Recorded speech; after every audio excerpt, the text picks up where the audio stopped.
Alright, magandang araw po sa inyo mga boss, mga ma'am, mga sir. Another video for today, another property presentation po tayo. Nandito po ako ngayon sa San Antonio, Zambales. San Antonio, Zambales is about 2.5 to 3 hours drive from Metro Manila. Kung medyo maganda-ganda yung traffic flow, kahit 2.5 hours, kayang-kaya nyo pong kunin yan dito. Papunta dito sa lugar na to. Now, ito pong spot na to, itong lugar na to, unti-unti na po ito. Actually, hindi unti-unti eh. This is a fast developing residential area. Kasi, kita nyo naman, very laid back, maganda ang setting ano po, at hindi binabaha itong lugar na to. Medyo malayo siya sa beaches, pero San Antonio is known for its coastal area, especially the Anawangin. Kaya maganda itong lugar na to as jump off point ninyo. Pwede nyo rin pong gawing Airbnb.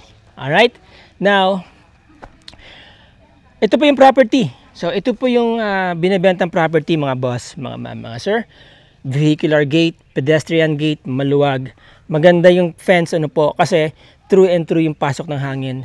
And then, yung paligid niya naka-pave na po. Wala kayong problema sa putik. At accessibility, ito po yung kanilang road access, road right of way. About 300 meters, andun na po kayo sa barangay road. Concrete barangay road, two-way lane. Okay po yan. Now, from here, going to San Antonio Town Center is about 10 to 12 minutes. Andun na po kayo sa Town Center. By the way, we are in Isdirita, San Antonio, Zambales. Marami na pong ano dito, dinidevelop na mga subdivisions. Ano po. At itong road na to, yung nakita nyo sa drone shot, yung makikita nyo sa drone shots, is leading to another town which is San Marcelino. Okay? And then all the way to Olongapo. Alright, pasok tayo dito sa vicinity ng property. Ganda. Ganda.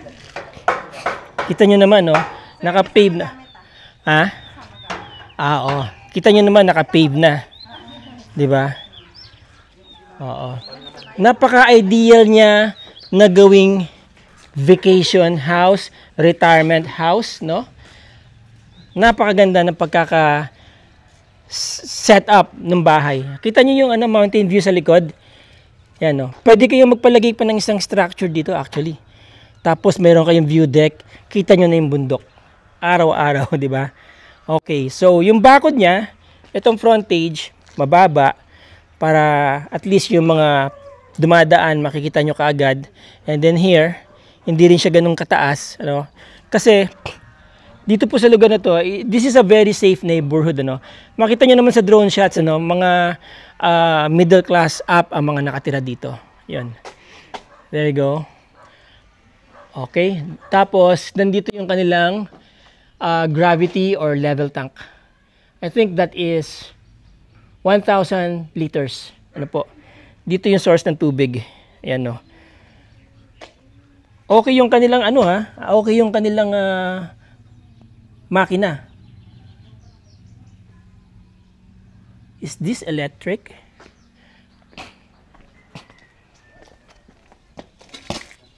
Gasoline. Ano po? Oh, that's good, ha? So, papump ng tubig, pasok dito, akyat doon sa tangke, and then here, distribute sa loob ng bahay.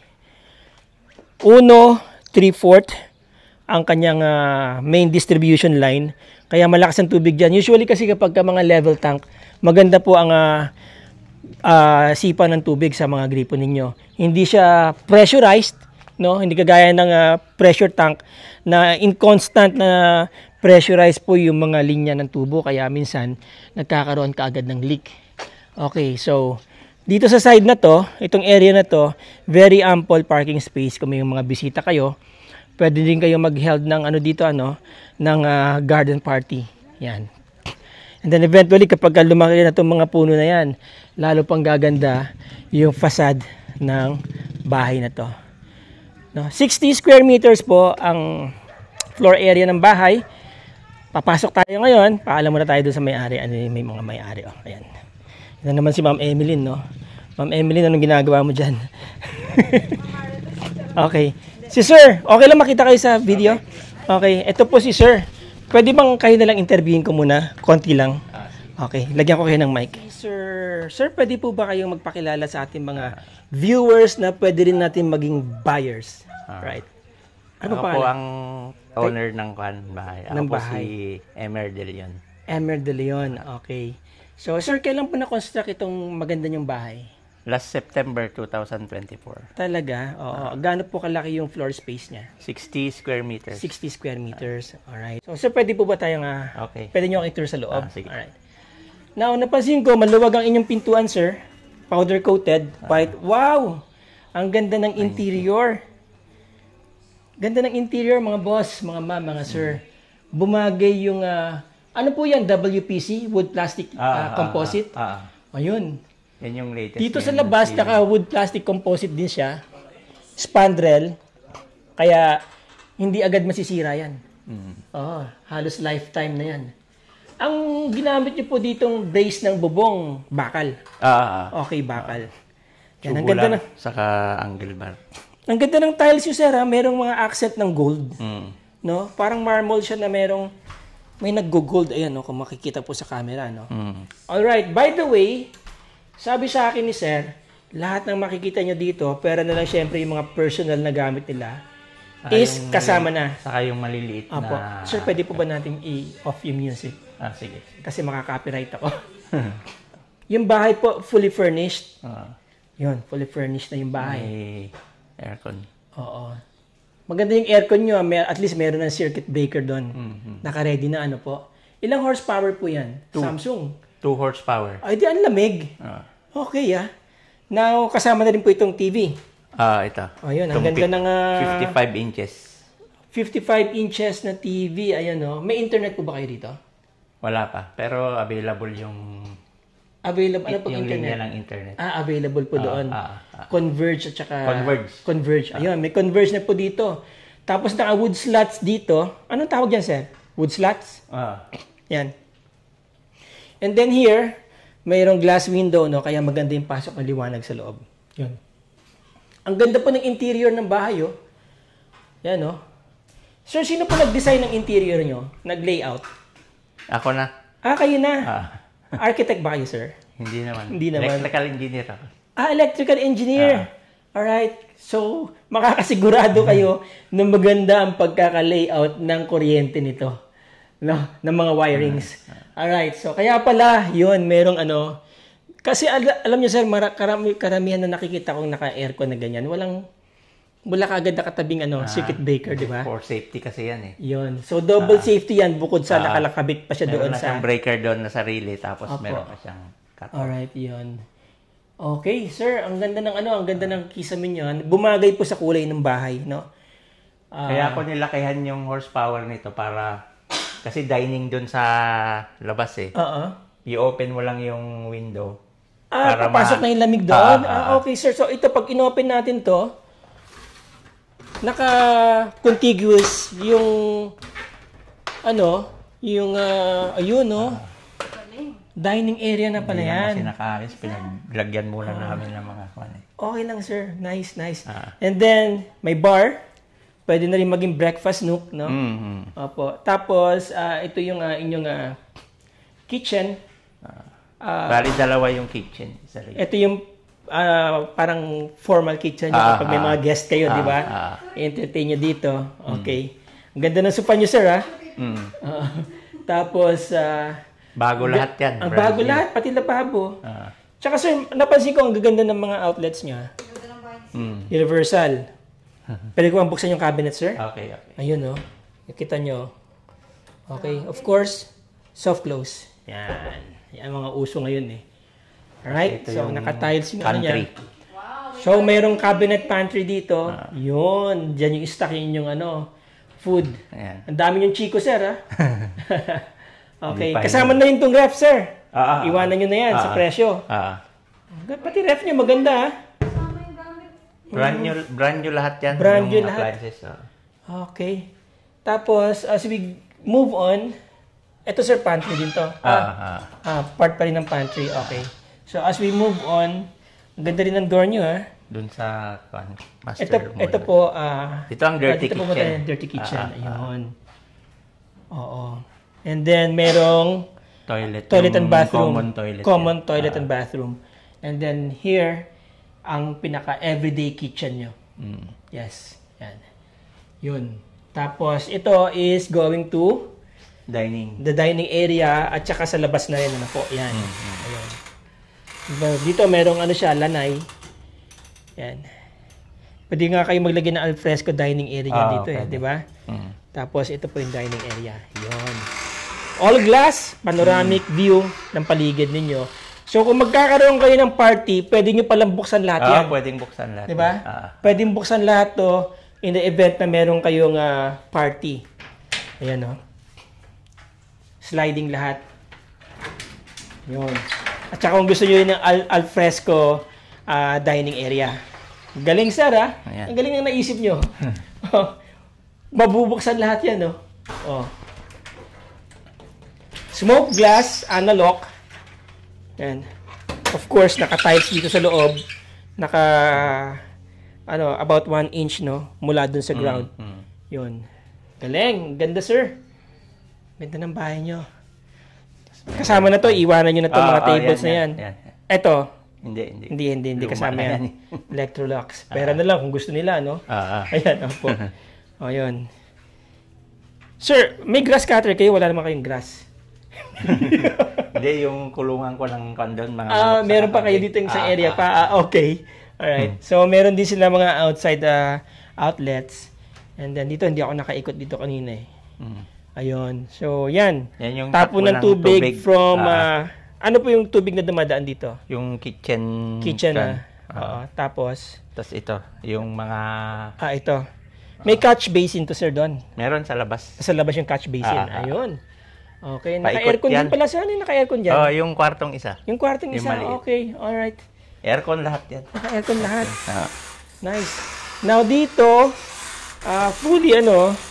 fully close yung door. Maganda kasi protection dito para hindi pagka umuulan at least pag malakas ulan kasi para hindi mabasa yung Alright. Then here, merong maliit na kwarto. Sakto lang pwedeng maging servants room, no? About to, sir? 6 square meters? Something like that, ano? Mga 6, 5? Mga 5. Sakto lang, Anyway, naka-aircon, no? Ayun. Right? Tapos dito yung kanyang comfort room. Toilet and bathroom. And then, balik tayo dito. Yung CR dito may sa living room. Ito pala yung CR. May heater siya. Hindi nakakasawa yung, hindi monotonous yung kulay, mga boss, mga sir. Kasi, every time na kung saan tayo lilingon, iba yung tiles, iba yung accent ng color. Kagaya nito, buhay na buhay yung dingding ng CR, Diba? Hanggang taas. Yun. Tapos enclosed frosted glass. Right? PVC. Alright. And then may heater. Again, electrical engineer si sir kaya laging merong safety fuse or safety breaker doon. Shower. Tapos of course modernize yung mga accessories niya, Yan. And then nandyan yung kanyang exhaust fan. Right. So here, water closet and lavatory. Vanity mirror. Okay? Aluminum door. Kaya hindi yan basta-basta mabubulok ng tubig. Okay. Now may mga cabinets dito, lalagyan ng mga linens and etc. Ayan, meron pa kayong storage area dito. So, well thought of yung layout niya. Lahat ng corner ay nagagamit. Kahit dito may mga cabinets din, Yun. Sa ilalim. Okay? Kahit na 60 square meters lang siya, pero kung dalawa lang po kayo, retirement, starting a small family, meron kayo isang child, well, this is very ideal. For newly starting up na couples, napakaganda ng bahay na to. And then here is the master bedroom. Yun. Wow. So from the master bedroom, meron kayong ilang horsepower yung aircon natin, sir? 1.5. 1.5. And then you have the view, yan, sa harap, at saka dito sa gilid. Okay? Naka-setback po yung bahay ng around 1.5 siguro yan meters from dun sa bakod. Alright. Ito yung isang bathroom. So, ito yung toilet and bathroom, ng master bedroom. And then, ito, pwede nyo gamitin itong walk-in closet.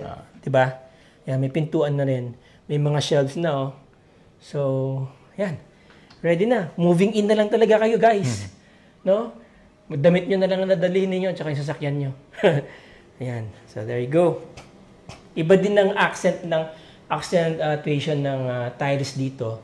Buhay na buhay ang dingding ng CR, no? Oh, ganda. Modernize ang mga accessories niya. Again, frosted glass, PVC. Paano heater nito, sir? Wala siyang heater? Walang heater. Yung isa lang. Yung isa lang. Anyway, mainit naman dito sa palace. Mostly, hindi naman gamitin ng heater. Kasi tsaka yung tangke ninyo, pag naarawan nyo, mainit ang tubig doon. So, yan. Okay? Hanggang taas ang tiles, no? So, maganda. Alright? And, syempre, nakalubog yung sahig ng CR. About 2 inches. Kaya kahit na madalian naglilinis kayo ng CR, hindi tatapon ng tubig dito sa labas.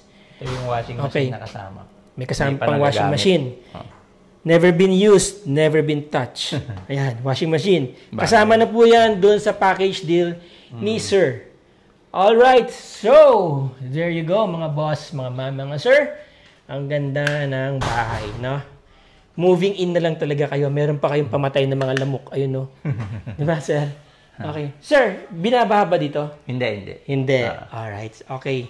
Sir, punta tayo sa presyo nyo. Magkano nyo binibenta itong magandang bahay nyo na to? 4 million. 4 million. Ano po yung kasama sa 4 million? Yung bukod sa furniture and fixtures. Paano po yung transfer and everything? All in na yan. All in. Yan, mga boss, mga ma'am, mga sir. Narinig nyo, sir. All in na. Siya na ang bahala sa transfer ng title under your name. Alright? Sir, maraming salamat po. Maraming salamat sa inyo. Magpo-closing lang po ako. Okay, thank you. Thank you. Alright. Sir? Okay. Sisingit ko lang po sa video, no, mga boss, mga ma'am, mga sir. Everyday dito, Pasko. Ayan, no. Merong LED light nakapaikot sa buong bahay. Yun. Kaya sa gabi, patayin nyo lahat ng ilaw ninyo. Yan lang ang bukas. Very cozy ang kalalabasan nitong lugar na to. Ayan, no. Nakikinita ko na siya sa gabi. Nakapaikot siya sa bahay. Alright, so there you go mga boss, mga ma'am, mga sir. Medyo pinawis na naman tayo, no? Ganyan talaga kapag naghahanap buhay. Anyway, yung mga interesado po dyan, baka may viewer tayo dyan na interesado, gustong magpa-schedule ng tripping, ocular visit, visitation, whatever you might call it. Call me, text me, message nyo po ako. Nandiyan ang aking contact details, ang aking Viber, WhatsApp, Globe, at ang aking Messenger. Yung Facebook link ko po dito sa description ng video na to. Diyan nyo po ako i-text. Diyan nyo po ako i-message. Alright? Again, maraming salamat po sa inyo mga boss, mga ma'am, mga sir. Parang gusto ko matulog ngayong gabi dito. Till the next video. Ciao.